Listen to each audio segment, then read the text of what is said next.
Very good morning to you and thanks for joining us on the breakfast this morning. My name is Nyamgul Agaji and Barka de Sallah to the Muslim brethren that we have in Nigeria. Whether you're in Lagos, whether you're in up north, south, east, west, wherever you are, we are hoping that you're going to have a wonderful celebration. I'm sure that a lot of people were not able to buy the rams by themselves. Families had to come together because in our Nigerian style, because we knew that people are celebrating, the prices for rams went so high.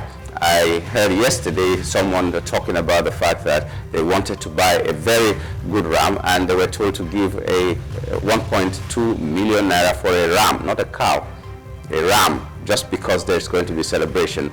And that's why sometimes we say Nigeria, it's not a problem of leadership, it's a problem of the people themselves. And it's from the people that the leaders come. And that is why we find ourselves in this kind of situation. Why inflate the price so much, more than 100%, more than 200% in some cases, just because people want to celebrate?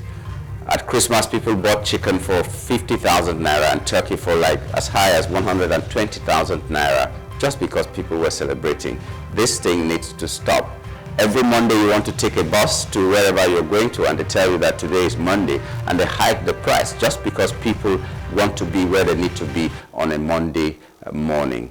These things should stop. When we're talking about patriotism, like the National Orientation Agency was talking about, looking for a way to teach patriotism to the people, these are some of the things that should be included. Let people know that the things they do in their little corner affect us in a global manner. And then we should try to stop this and be patriotic and be our brother's keepers. Anyway, on the show today, we'll be looking at reviving grassroots governance.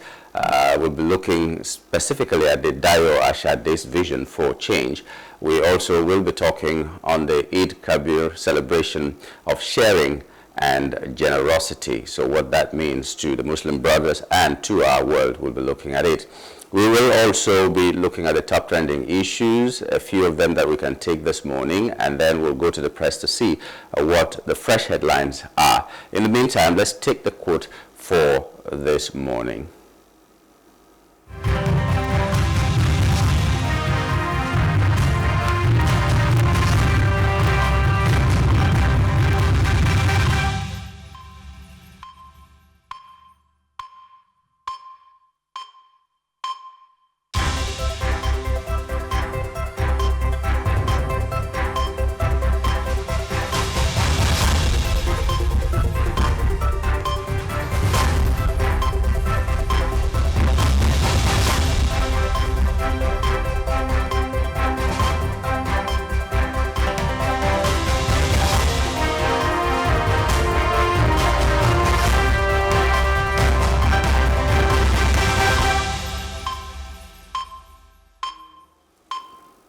Our quote for this morning is from Marcia Waida, and it reads, "Use your precious moments to live life fully every single second of every single day." Let me take that again.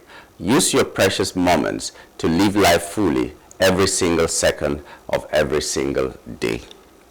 That means don't live your life in fear. That means don't live your life, worrying about the kinds of things that maybe you cannot control.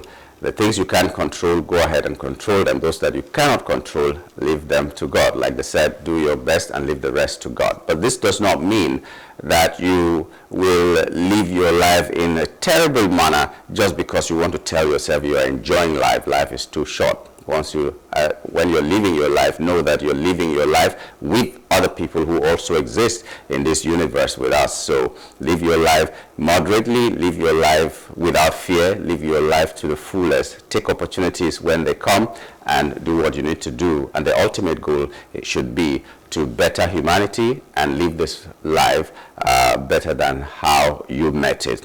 And I would say this especially to the men folk, wherever you are. This is the month for men's health. That is what they call it, Men's Health Month.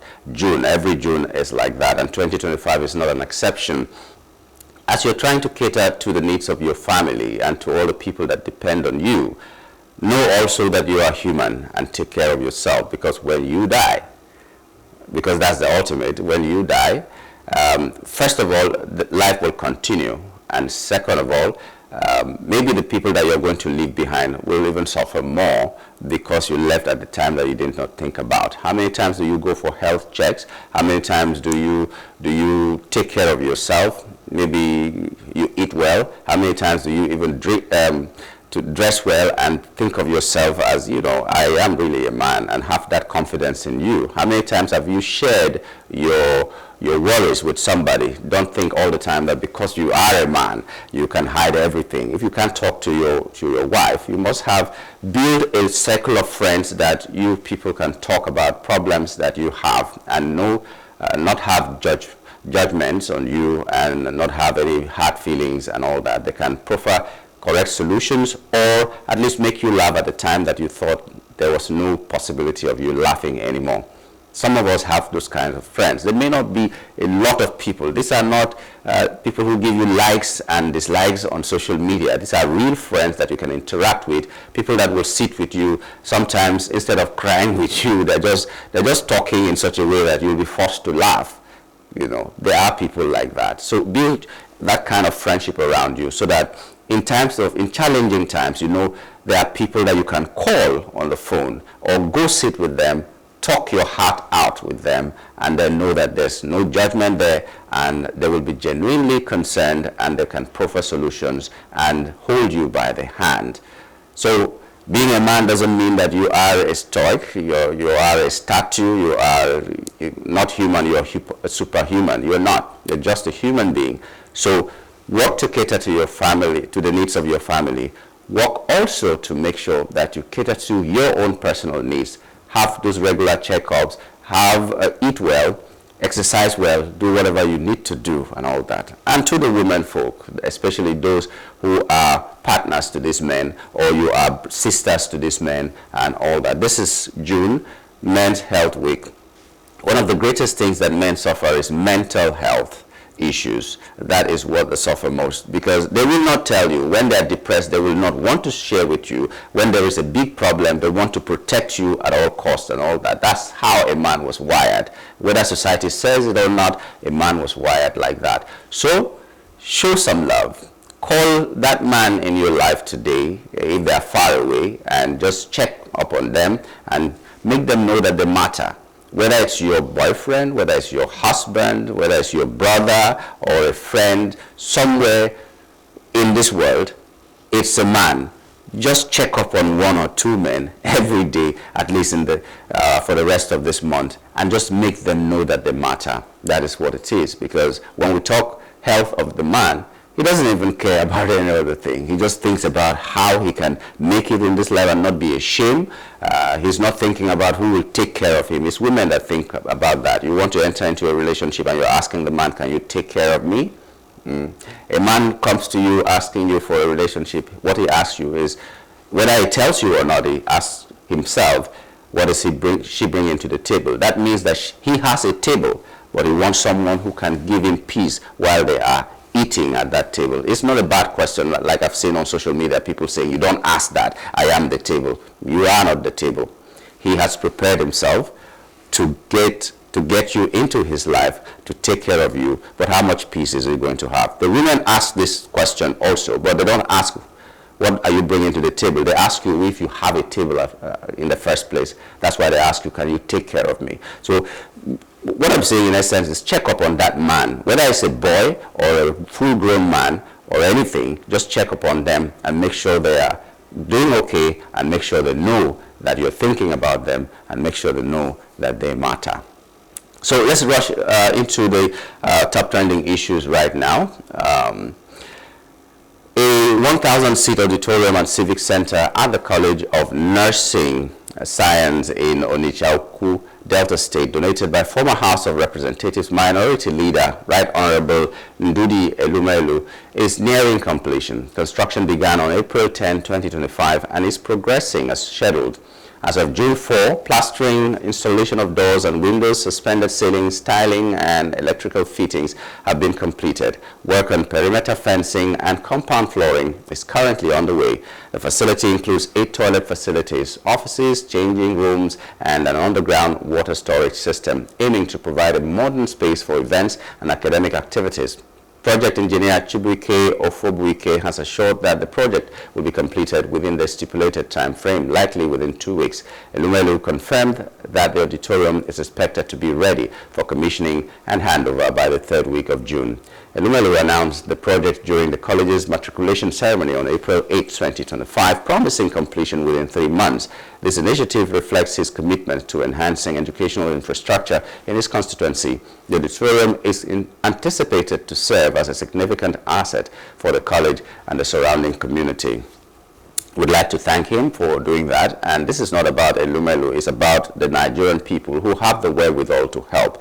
We've been complaining a lot of times that government is not doing X, Y, Z, and in some cases we have the capacity to also help. Know that we are the government. Know that it is our people who suffer if the government neglects us. And the government is made in such a way that everything is in the center, and it's difficult for the person who is at the center to find out all the problems that are everywhere, no matter how good you are. But, well, I know there's a saying that every general is as good as his lieutenant, so the people the president surrounds himself with should be the ones that will tell him the truth. But in most cases, it doesn't happen that way. Everybody just wants to tell the president the truth that they think the president needs to hear, and that's all.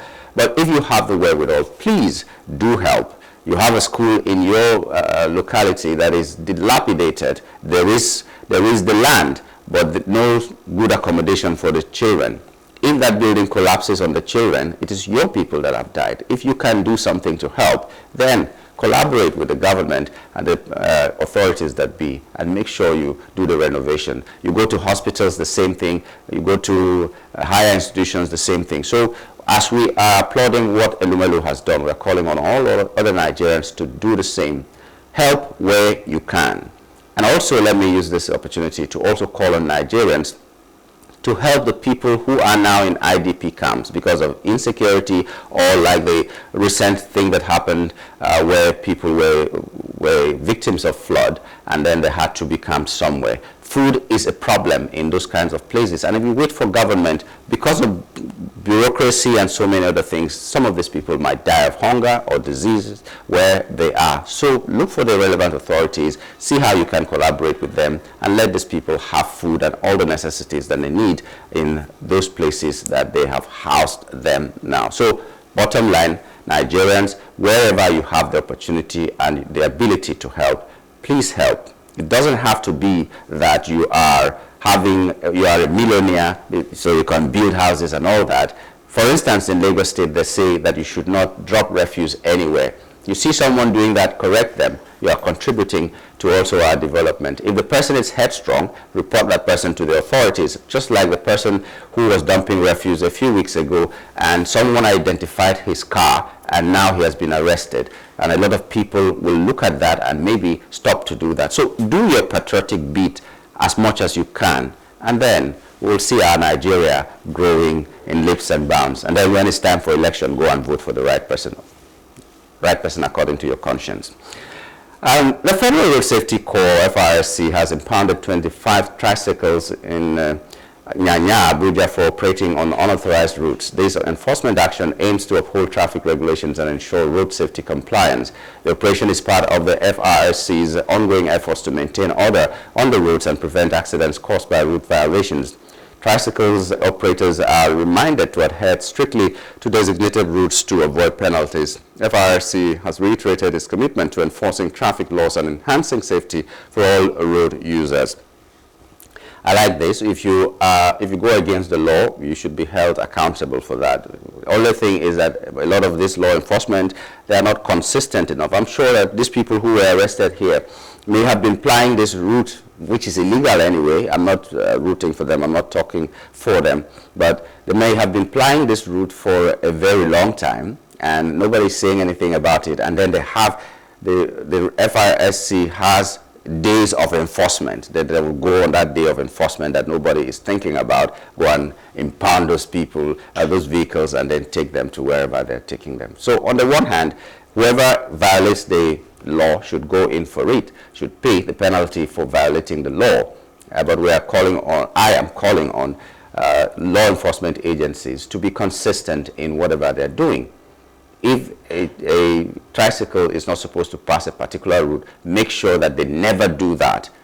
Sometimes we find people, maybe road safety, or we find traffic wardens or police and all that, going to hide. If it is a one-way drive, you go and hide so that somebody will default. What if I'm coming to, for instance, Lagos for the first time? There are no road signs to show that this is one way. In so many of these roads, there are no signs.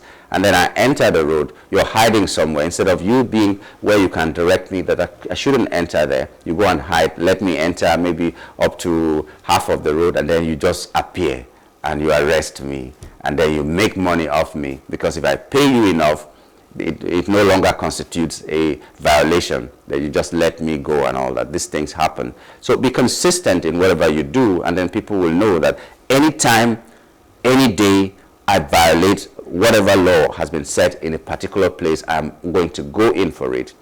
If I beat the red light, I know that I will go in for it, no matter how long it takes, but it has been documented against my name that I beat the red light this day or that day. Let people know this consistency is there, and they will act better. It's not that, okay, if you are smart enough, shine your eyes. If you're smart enough, you can evade all this, and you have that mindset. That is why a lot of people go back to crime. When I'm talking crime, I'm not talking the crimes that we feel are very, very serious, banditry, armed robbery, and all that. But a crime is a crime. You beat traffic light is a crime. You assault somebody is a crime. You rob somebody is a crime, and all that. And they have their levels of punishment. But be consistent about it. You steal government money as a government official is a crime. Arrest him anytime you find that out. Not that some people will say, okay, I steal 100 million when I spend 20 million, and then the case will die away and crimes will continue.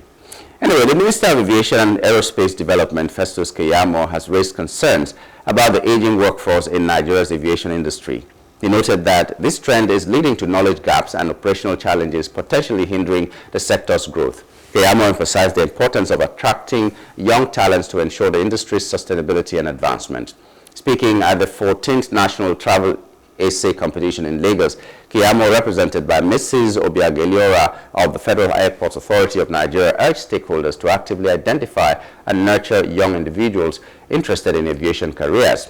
He highlighted that initiatives like the essay competition can make the aviation sector more appealing to the younger generation and help bridge the existing workforce gap.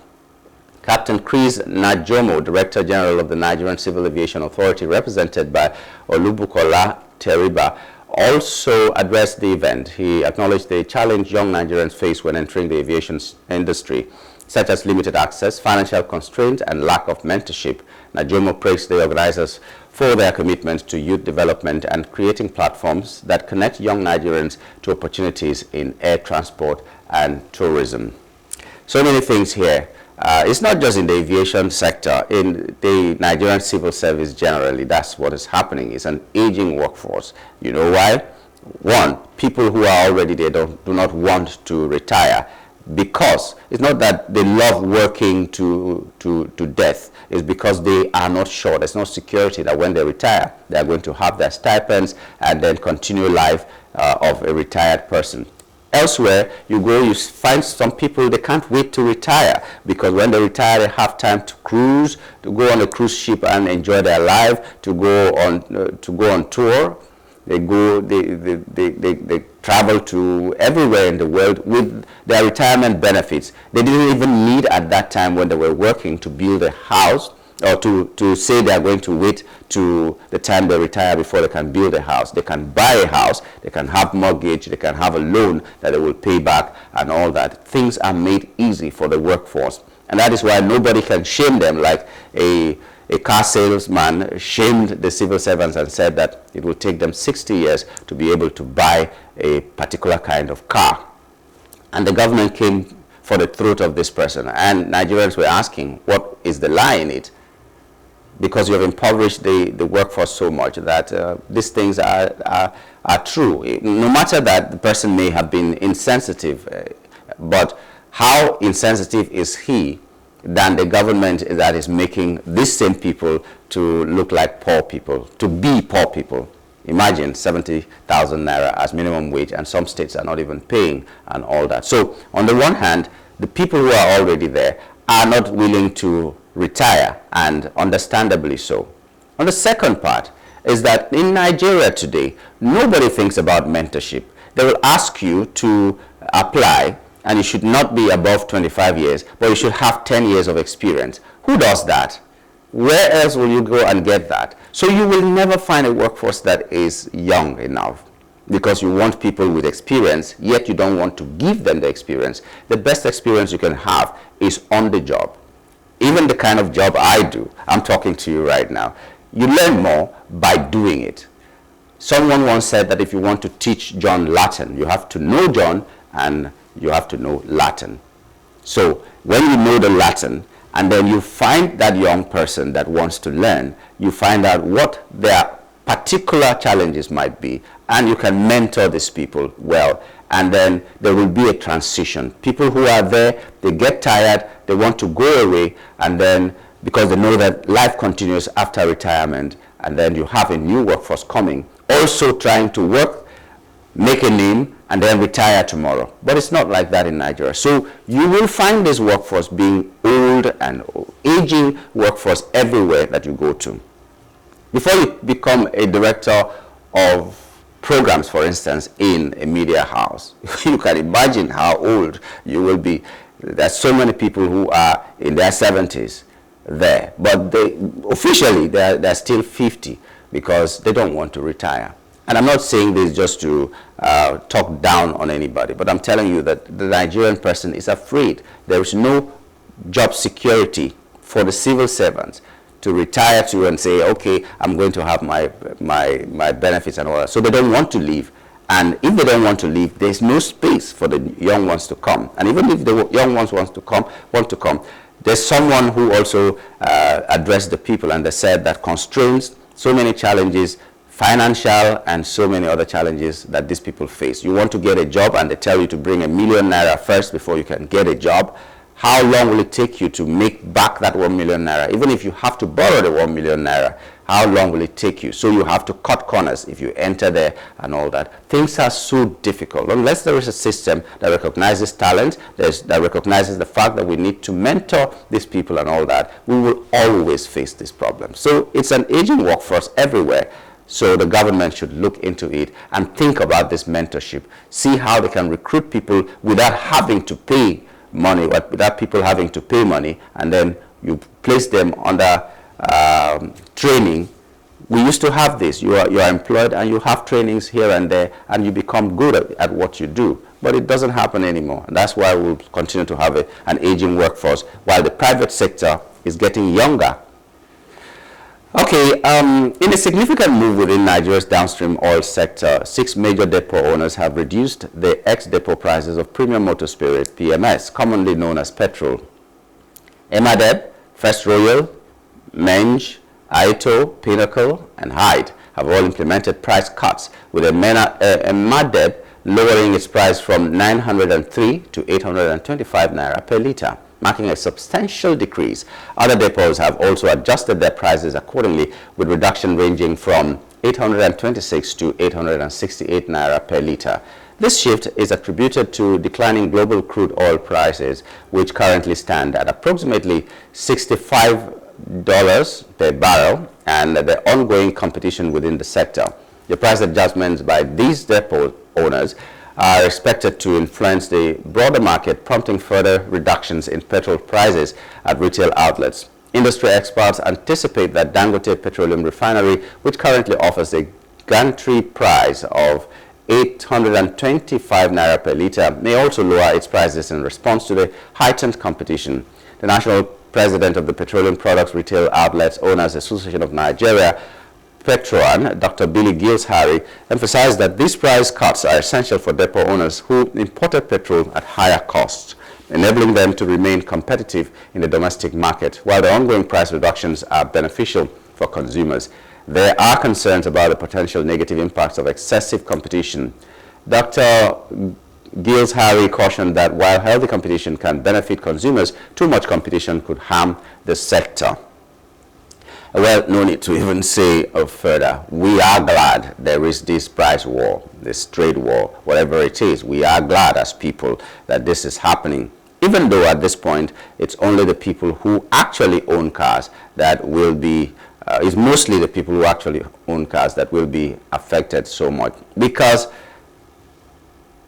the private bus operators or commercial vehicle operators will always go under the pretext or the excuse that the price of fuel is high, and they will not bring down the prices of transportation. That's what happens. So to take a bus from here to Abuja, even if the fuel price gets as low as 500 naira, there's a possibility it will still be the same as it is right now. So something needs to be done about that. It's either the government steps in to regulate this kind of things, because no matter what the government does, it is not reflected, and so the people will still be suffering.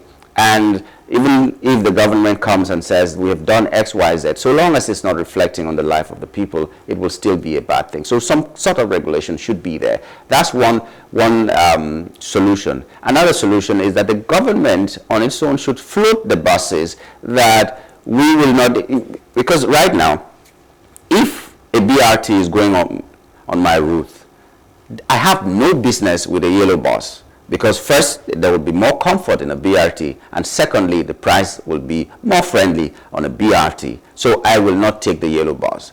And I see sometimes when yellow buses go to the BRT stop. If you go to TBS, for instance, the BRTs the number is so little that there are more people than the buses. So the yellow buses come there to try to poach, to get some passengers. And you find out that what they charge while they're standing at the BRT bus stop or whatever it is far lower than what they charge at their own parks. So this is because they know that the BRT will charge less, so they just add a little bit of thing, and somebody who cannot wait will have to jump into their bus and go. That is how you can influence it. So where are the 100 buses, for instance, that the federal government said they were going to give to 230 million Nigerians? We still haven't seen that. So float these buses. Maybe every state should have 100 buses that will be going from Lagos to their state, or from Abuja to their state, or however you're going to do it. Let them mark the routes that people travel more, and then put those buses there, and then the people will know, or the other private operators will know that if they don't bring down their prices, then they will lose all their customers. Just do something to make sure that we know that you have our best interest at heart. But we like the price war. Let it continue. I want to see a situation where we'll go back to like 400 naira per litre, and we'll be clapping for the Dangotes and everybody who is inside in that sector trying to do it. We don't want to hear anything that like there is too much competition. No, let them compete to the death, and then give us 300 naira per litre even of fuel. We like it that way. Anyway, that aside, we'll let things be good for all Nigerians, and this is how much we can take on the top trending issues on this program this morning. We're going to just take a short break. When we return, we'll be looking at the fresh headlines on Off the Press. Stay with us.